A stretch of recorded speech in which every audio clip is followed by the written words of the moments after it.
வணக்கம். பரபரப்பு மீடியா செய்திகளுக்காக நான் நிரோஷன். ஞாயிற்றுக்கிழமை ரஷ்யா மீது உக்ரைன் ஆளிட்ட விமான தாக்குதலை நடத்தியது. இதனால் ரஷ்யாவின் மிகப்பெரிய அணுமின் நிலையங்களில் ஒன்றின் அணு உலையின் கொள்ளளவு கடுமையாக குறைந்தது. மேலும் முக்கிய உட்ஸ்லுகா எரிபொருள் ஏற்றுமதி முனையத்தில் உக்ரைன் தாக்குதலால் பெரும் தீப்பரவல் ஏற்பட்டது என்று ரஷ்ய அதிகாரிகள் தெரிவித்தனர். ரஷ்யாவும் உக்ரைனும் அமைதி பற்றி பேசினாலும் இரண்டாம் உலகப் போருக்கு பின்னர் மிக கொடிய ஐரோப்பிய போர் 2000 கிலோமீட்டர் முன்வரிசையில் தொடர்கிறது. அத்தோடு ரஷ்யா மற்றும் உக்ரைன் இரண்டிலும் ஏவுகணை மற்றும் ஆளற்ற விமான தாக்குதல்களும் ஆழமாக நடந்து வருகின்றன. 1991ஆம் ஆண்டு சோவியத் யூனியனிடமிருந்து உக்ரைன் சுதந்திரம் பெற்றுக் கொண்டதை கொண்டாடும் நாளான ஆகஸ்ட் 24ஆம் தேதி 10க்கும் மேற்பட்ட ரஷ்ய பிராந்தியங்களில் குறைந்தது 95 உக்ரைனிய விமானங்கள் இடைமறிக்கப்பட்டதாக ரஷ்யாவின் பாதுகாப்பு அமைச்சு தெரிவித்துள்ளது.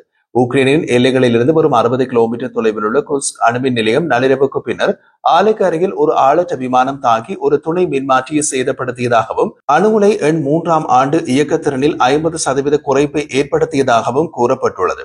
தாக்குதலுக்கு பின் கதிர்வீச்சு அளவுகள் இயல்பான விதத்தில் உள்ளன என்றும் ஆளற்ற விமானம் தூண்டிய தீ விபத்தில் யாருக்கும் காயங்கள் ஏற்படவில்லை என்றும் ரஷ்ய அணு ஆலை தெரிவித்துள்ளது. அந்த அணு ஆலையில் இருக்கும் மற்ற 2 ஆலைகள் கடந்த கால உக்ரைனிய தாக்குதல்களால் மின் உற்பத்தி செய்யாத நிலையில் உள்ளன. மேலும் ஒரு அணு உலை திட்டமிடப்பட்ட பழுதுபார்ப்புகளுக்கு உட்பட்டுள்ளது. மொத்தத்தில் உக்ரைனிய தொடர் தாக்குதல்களால் இப்போது அந்த அணு ஆலை அதன் உற்பத்தி திறனையே கிட்டத்தட்ட இழந்துள்ளது. ஐக்கிய நாடுகள் சபையின் அணுசக்தி அமைப்பான சர்வதேச அணுசக்தி நிறுவனம் ராணுவ நடவடிக்கைகளுக்கு காரணமான ஆலையில் ஒரு மின்மாற்றி தீப்பிடித்ததாக வந்த செய்திகள் குறித்து அறிந்திருப்பதாக கூறியது. ஒவ்வொரு அணு உலையும் எல்லா நேரங்களிலும் பாதுகாக்கப்பட வேண்டும் என்றும் வலியுறுத்தியது. உக்ரைனின் நீண்ட தூர தாக்குதல் விமானங்கள் ரஷ்யாவுக்குள் எதிர்பாராத இடங்களில் தாக்குதல்களை நடத்த தொடங்கியுள்ளன. உக்ரைனிய எல்லையிலிருந்து வடக்கே 1000 கிலோமீட்டர் தொலைவில் பின்லாந்து வளைகுடாவில் ரஷ்யாவின் வடக்கு லெனினின்கிராட் பிராந்தியத்தில் உள்ள உட்ஸ்லுகா துறைமுகத்துடன் இணைக்கப்பட்ட எரிபொருள் ஏற்றுமதி முனையத்தின் மீது குறைந்தது 10 உக்ரைனிய ஆளற்ற விமானங்கள் தாக்குதல் நடத்தின. ரஷ்ய அரசு நிறுவனம் நோவோடெக்கால் இயக்கப்படும் எரிபொருள் ஏற்றுமதி முனையத்தில் நடத்தப்பட்ட தாக்குதலால் முனையத்தில் இருந்த எரிபொருள் கொள்கலன்கள் தீப்பிடித்தன என்று பிராந்திய ஆளுநர் கூறினார். இது பால்டிக் கடலில் உள்ள ஒரு பெரிய எரிபொருள் ஏற்றுமதி முனையம் மற்றும் செயலாக்க வளாகம். இங்கு நிச்சயமாக உக்ரைனிய தாக்குதல்கள் எதிர்பார்க்கப்படவில்லை. காரணம், இது உக்ரைன் எல்லையிலிருந்து 1000 கிலோமீட்டர் தொலைவில் உள்ளது. இந்த தாக்குதலுக்கு 3 முக்கியத்துவங்கள் உள்ளன. முதலாவது, ரஷ்யாவின் எரிபொருள் முனையங்களில் எவ்வளவு தொலைவில் இருந்தாலும் அவை இப்போது உக்ரைனின் தாக்குதல் அச்சுறுத்தல்களுக்குள் உள்ளன. இரண்டாவது, உக்ரைனில் இருந்து அனுப்பப்படும் ஆளற்ற விமானங்கள் பால்டிக் கடலில் பின்லாந்து வளைகுடா வரை போக வேண்டும் என்றால் 1க்கும் மேற்பட்ட நாடுகளின் வான் பகுதிகளில் பறக்க வேண்டும். இப்போது திரையில் தெரியும் வரைபடத்தை பாருங்கள். உக்ரைனின் வடக்கு எல்லையிலிருந்து ஆளற்ற விமானம் வடக்கு நோக்கி பறந்தால் பெலரூஸ் மற்றும் ரஷ்யா மேல் பறந்துதான் பின்லாந்து வளைகுடா வரை போக முடியும். அல்லது பெலரூஸ் மேல் பறந்து அதன் பின் லித்துவானியா, லட்வியா அல்லது எஸ்டோனியா மேல் பறக்க வேண்டும். இது பழமையான வான் பாதை. அல்லது சுற்றுப்பாதையில் உக்ரைனின் மேற்கு எல்லையிலிருந்து ஆளற்ற விமானம் வடக்கு நோக்கி பறந்தால் போலந்து மேலே பறந்து பால்டிக் கடல் மேல் பறந்து ரஷ்ய கடல் எல்லையை கடக்க வேண்டும். இது மேலதிகமாக சுமார் 400 கிலோமீட்டர் பறக்க வேண்டிய சுற்றுப்பாதை. இங்கு போலந்து, லித்துவானியா, லட்வியா மற்றும் எஸ்டோனியா ஆகியவை நேட்டோ நாடுகள். ரஷ்யாவும் பெலரூசும் உக்ரைனின் எதிரி நாடுகள். இந்த தாக்குதலின் அடுத்த முக்கியத்துவம், இது ரஷ்ய எரிபொருள் ஏற்றுமதியை குலைத்துவிடும். காரணம், தாக்குதலுக்குள்ளானது ரஷ்யாவின் பெரிய எரிபொருள் ஏற்றுமதி முனையம் மற்றும் செயலாக்க வளாகம். ரஷ்யா தனது எரிபொருள் ஏற்றுமதியில் கிடைக்கும் பணத்தை வைத்து உக்ரைனில் போரை நடத்துகின்றது. ரஷ்ய அரச நிறுவனம் நோவோடெக்கின் கூற்றுப்படி 2013ஆம் ஆண்டு திறக்கப்பட்ட உட்ஸ்லுகா எரிபொருள் ஏற்றுமதி முனையம் எரிவாயு கண்டன்சேட்டை லேசான மற்றும் கனமான நாப்தா, ஜெட் எரிபொருள் எண்ணெய் மற்றும் எரிவாயு எண்ணெயாக மாற்றுகிறது. பின்னர் உட்ஸ்லுகா துறைமுகத்திலிருந்து எரிபொருளை சர்வதேச சந்தைகளுக்கு அனுப்புகிறது. சீனா, சிங்கப்பூர், தாய்வான் மற்றும் மலேசியா உட்பட ஆசியாவுக்கு நோவோடெக் பெரும்பாலும் நாப்தாவை உற்பத்தி செய்கிறது. அதுபோல் துருக்கிக்கு டெலிவரி செய்யப்படும் ஜெட் எரிபொருளையும் உற்பத்தி செய்கின்றது. அப்படியான இடத்தில் உக்ரைன் தாக்கி இருக்கிறது. ரஷ்ய டெலிகிராம் சேனல்களில் வெளியாகியுள்ள காணொலி காட்சிகள் ஒரு ஆளற்ற விமானம் நேரடியாக ஒரு எரிபொருள் முனையத்திற்குள் பறந்து சென்று மோதியதை காட்டியது. அதனைத் தொடர்ந்து ஒரு பெரிய நெருப்பு பந்து வானத்தில் உயரமாக உயர்ந்து அதைத் தொடர்ந்து ஒரு கருப்பு புகை மூட்டம் அடிவானத்தில் பரவியது. தீயணைப்பு துருப்புகள் மற்றும் அவசர சேவைகள் தற்போது தீயை அணைக்கும் பணியில் ஈடுபட்டுள்ளதாக ரஷ்யாவின் லெனினின்கிராட் பிராந்திய ஆளுநர் அலெக்சாண்டர் ட்ரோஸ்டென்கோ கூறினார். ஆனால் எரிபொருள் தீப்பற்றினால் அதை அணைப்பது சுலபம் அல்ல. தாக்குதலின் பின் ரஷ்யாவின் லெனினின்கிராட் பிராந்தியத்தில் உள்ள பொல்கோவோ விமான நிலையம் உட்பட பல ரஷ்ய விமான நிலையங்களில் இரவு முழுவதும் விமானங்கள் மணிக்கணக்கில் நிறுத்தப்பட்டதாக ரஷ்யாவின் சிவில் விமான போக்குவரத்து ஆணையமான ரோசோவியாட்சியா தெரிவித்துள்ளது. தெற்கு ரஷ்ய நகரமான சிஸ்ட்ரானில் உள்ள ஒரு தொழில்துறை நிறுவனத்தையும் உக்ரைனிய ஆளற்ற விமானங்கள் தாக்கியதாக சமாரா பிராந்திய ஆளுநர் ஞாயிற்றுக்கிழமை தெரிவித்தார். தாக்குதலில் ஒரு குழந்தை காயமடைந்ததாக ஆளுநர் தெரிவித்தார்.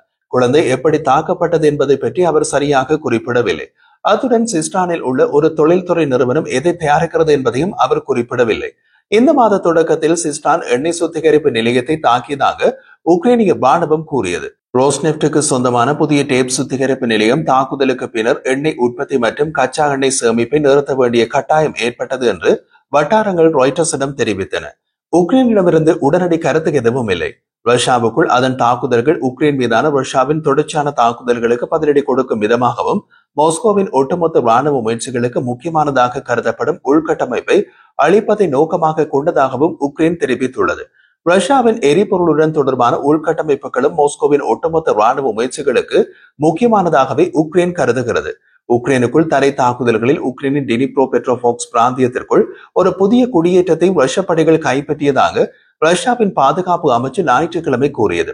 ஆனால் உக்ரைனின் உயர் தளபதி உக்ரைனின் துருப்புகள் வேறு இடங்களில் வெற்றிகளை பெற்று கிழக்கு டொனட்ஸ்க் பிராந்தியத்தில் 3 கிராமங்களை ரஷ்ய ராணுவத்திடமிருந்து மீட்டதாக கூறினார். பிப்ரவரி 2022 உக்ரைன் படையெடுப்பின் ஆரம்ப வாரங்களில் உக்ரைன் தலைநகர் கீவ் மீது முன்னேற தவறிய பின்னர் ரஷ்ய துருப்புகள் கிழக்கு டொன்பாஸ் பிராந்தியத்தில் கவனம் செலுத்தி கிட்டத்தட்ட தினமும் புதிய கிராமங்களை கைப்பற்றுவதாக அறிவித்தன. ஞாயிற்றுக்கிழமை ரஷ்ய பாதுகாப்பு அமைச்சு டினிப்ரோ பெட்ரோவாக்ஸ் பிராந்தியத்திற்குள் ஒரு கிராமமான பிலியாவை கைப்பற்றியதாக அறிவித்தது. பிலியா கிராமம் கைமாறிவிட்டதாக உக்ரைன் எந்த ஒப்புக்கொள்ளவும் இல்லை. டினிப்ரோ பெட்ரோவாக்ஸ் பிராந்தியத்திற்குள் ஊடுருவி வருவதாக மாஸ்கோ கூறுகிறது. ஆனால் உக்ரைனிய படைகள் டொனட்ஸ்க் பிராந்தியத்தில் உள்ள கிராமங்களை மீண்டும் கைப்பற்றவும் டினிப்ரோ பெட்ரோவாக்ஸில் மேலும் எதிர் நகர்வை தடுக்கவும் அழுத்தம் கொடுத்து வருகின்றன. உக்ரைனின் உயர்மட்ட தளபதி ஒலெக்சாண்டர் சிர்ஸ்கி உக்ரைனின் படைகள் மைக்கலீவ்கா, ஜெலனிஹை மற்றும் வோலோடிமிரிவ்கா கிராமங்களை மீண்டும் கைப்பற்றியதாக தெரிவித்தார். ரஷ்ய ராணுவத்தின் முன்னுரிமை இலக்குகளில் ஒன்றாக கருதப்படும் போக்ரோவ்ஸ்க் அருகே உள்ள நிலைமைகள் உண்மையிலேயே கடினமானவை என்றும் சிர்ஸ்கி விவரித்தார். உக்ரைனின் ராணுவ உளவுத்துறை HUR வெளியிட்ட ஒரு அறிக்கையில் போக்ரோவ்ஸ்க்கு தெற்கே உள்ள நோவோமைகைலிவ்கா என்ற மற்றொரு கிராமத்தை ராணுவ பிரிவுடன் கூட்டு நடவடிக்கையை மேற்கொண்டு ரஷ்ய ராணுவத்திடமிருந்து மீட்டதாக கூறியது. உக்ரைனின் வடகிழக்கு கார்கிவ் பிராந்தியத்தில் குபியான்ஸ்க் நகரில் ஒரு ரஷ்ய பீரங்கி தாக்குதலில் ஒரு பெண் கொல்லப்பட்டார் மற்றும் 2 குடியிருப்பாளர்கள் காயமடைந்தனர். போரின் ஆரம்ப வாரங்களில் குபியான்ஸ்க் ரஷ்ய துருப்புகளால் கைப்பற்றப்பட்டு அந்த ஆண்டின் பிற்பகுதியில் உக்ரைனிய படைகளால் ரஷ்ய ராணுவத்திடமிருந்து மீட்கப்பட்டது. ஆனால் சமீப கால மாதங்களில் கடுமையான ரஷ்ய தாக்குதலுக்கு உள்ளாகியுள்ளது.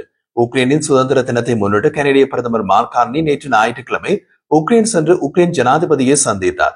அவர் செலன்ஸ்கியிடம் எந்த ஒரு சமாதான ஒப்பந்தத்தின் ஒரு பகுதியாகவும் வலுவான பாதுகாப்பு உத்தரவாதங்களுக்கான உக்ரைனின் கோரிக்கைகளை ஆதரிப்பதாகவும் அப்படி ஒரு கட்டமைப்பின் கீழ் கனடிய துருப்புகளை உக்ரைனுக்கு அனுப்புவதை கனடா நிராகரிக்காது என்றும் கூறினார்.